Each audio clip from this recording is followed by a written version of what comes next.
यह 5 बातें जो हर पूजा पाठ करने वाले व्यक्ति को जरूर पता होना चाहिए। धर्म ग्रंथ में पूजा पाठ से संबंधित बहुत सी महत्वपूर्ण बातों के बारे में जिक्र किया गया है। यदि पूजा करते समय इन बातों का ध्यान न रखा जाए तो पूजा का पूर्ण फल प्राप्त नहीं होता है। इसके साथ ही आपकी पूजा मान्य नहीं होती है। इसलिए देवी देवताओं की पूजा करते समय इन बातों का ध्यान में रखना आवश्यक है। यदि आप कुछ गलतियां करते हैं तो माना जाता है कि आपको शुभ फल के स्थान पर देवी देवताओं के क्रोध का भागी बनना पड़ सकता है। तो चलिए जानते हैं कि पूजा करते समय किन बातों को ध्यान रखना आवश्यक होता है। लेकिन उससे पहले अगर आप भी चाहते हैं कि माता रानी का आशीर्वाद आप पर सदैव बना रहे तो चैनल को सब्सक्राइब करें, वीडियो को एक लाइक करें और कमेंट बॉक्स में दिल से लक्ष्मी माता जरूर लिखें। आप वीडियो को लाइक जरूर करें, बाद में आप लोग भूल जाते हैं। आपकी एक लाइक हमारे आगे वीडियो बनाने का मनोबल बढ़ाती है। तो चलिए जानते हैं कि पूजा करते समय किन बातों को ध्यान रखना आवश्यक होता है। पहला क्या है दोस्तों, हमेशा भगवान श्री गणेश की आराधना से पूजा प्रारंभ करें। श्री गणेश को तुलसी दल चढ़ाने से बचें। भगवान गणेश को तुलसी दल चढ़ाने से दोष लगता है। शिव शंभु को कभी भी केतकी का फूल नहीं चढ़ाना चाहिए। अब चलिए बात करते हैं दोस्तों दूसरा, कुछ लोग अगरबत्ती जलाते हैं। यह बांस की बनी होती है। अगरबत्ती जलाने से पितृदोष लगता है। शास्त्रों में पूजन विधान में कहीं भी अगरबत्ती का उल्लेख नहीं मिलता है। सब जगह धूप ही लिखा मिलता है। अगरबत्ती केमिकल से बनाई जाती है। भला केमिकल या बांस जलाने से भगवान खुश कैसे होंगे, इसलिए अगरबत्ती का प्रयोग ना करें। तीसरा, देवी देवताओं का तिलक हमेशा अनामिका उंगली से करना चाहिए। यदि आपने शुद्ध घी का दीपक जलाया है तो उसे बाईं ओर रखें और तेल के दीपक को दाईं ओर रखें। घी के दीपक के लिए सफेद रुई की बत्ती उपयोग किया जाता है, जबकि तेल के दीपक के लिए लाल धागे की बत्ती श्रेष्ठ बताई गई है। पूजन में कभी भी खंडित दीपक नहीं जलाना चाहिए। धार्मिक कार्यों में खंडित सामग्री शुभ नहीं मानी जाती है। पूजा के बाद भगवान को भोग अवश्य लगाना चाहिए। देवी देवताओं को कभी भी बासी फूल पत्र अर्पित नहीं करने चाहिए। चौथा, पूजा पाठ में पवित्रता का विशेष ध्यान रखना चाहिए। यदि कोई बिना स्नान किए हुए फूल पत्ती तोड़कर भगवान को अर्पित करता है तो यह पूजा में मान्य नहीं करते हैं।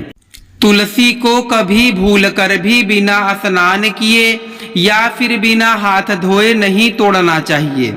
इस बात का पूरा ध्यान रखें कि जहां आपका पूजा स्थल है उसके ऊपर किसी भी प्रकार का भारी सामान या कबाड़ नहीं रखा होना चाहिए।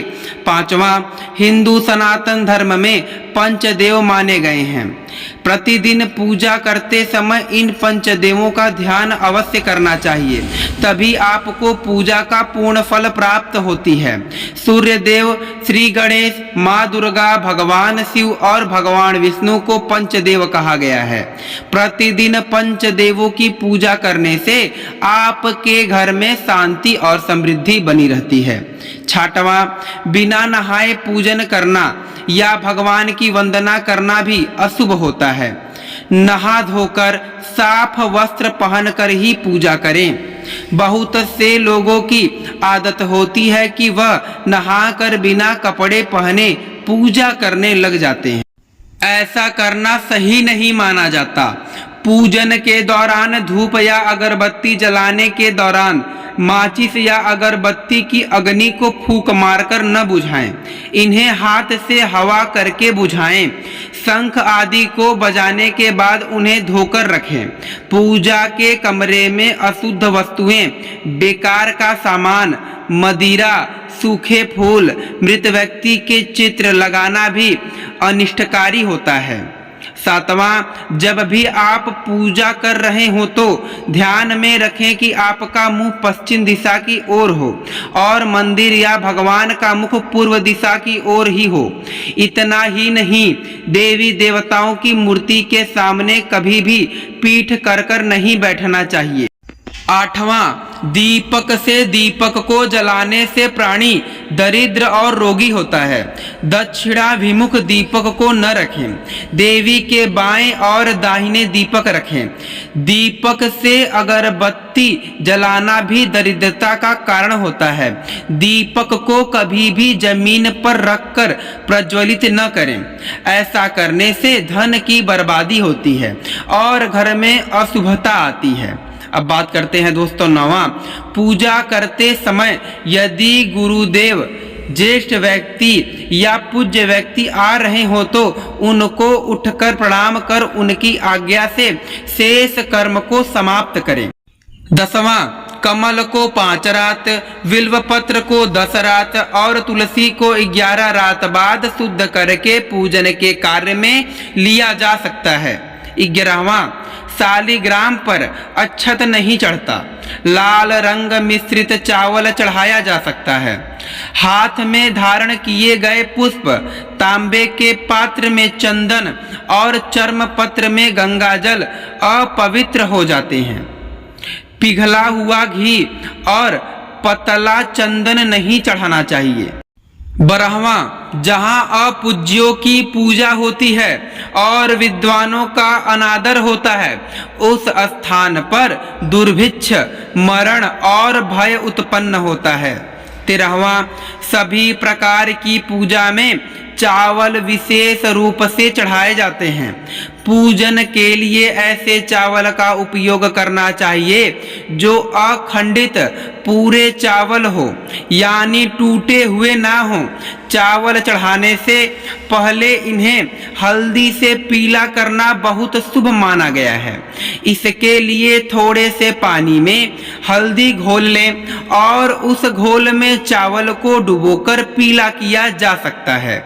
पूजन कर्म में इस बात का विशेष ध्यान रखें कि पूजा के बीच में दीपक बुझना नहीं चाहिए। ऐसा होने पे पूजा का पूर्ण फल प्राप्त नहीं हो पाता है। अब चलिए बात करते हैं 14वां, किसी भी प्रकार के पूजन में कुल देवता, कुल देवी, घर के वास्तु देवता, ग्राम देवता आदि का ध्यान करना भी आवश्यक है। इन सभी का पूजन भी करना चाहिए।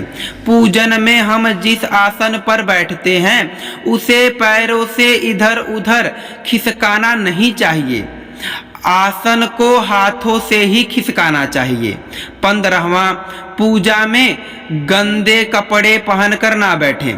कभी भी गंदे कपड़े पहनकर पूजा नहीं करना चाहिए। मान्यताओं के अनुसार ऐसा करने से घर में दरिद्रता आती है। पूजा के दौरान मन को पवित्र रखें। कभी भी पूजा करते समय मन को दूषित नहीं रखना चाहिए। कहा जाता है कि पूजा के दौरान मन में बुरे ख्याल रखने से पूजा का फल प्राप्त नहीं होता है। पूजा में इस्तेमाल किए गए फूल अगर सूख जाएं तो उन्हें कभी भी फेंके नहीं। सूखे हुए फूलों को किसी पवित्र नदी में प्रवाहित कर दें।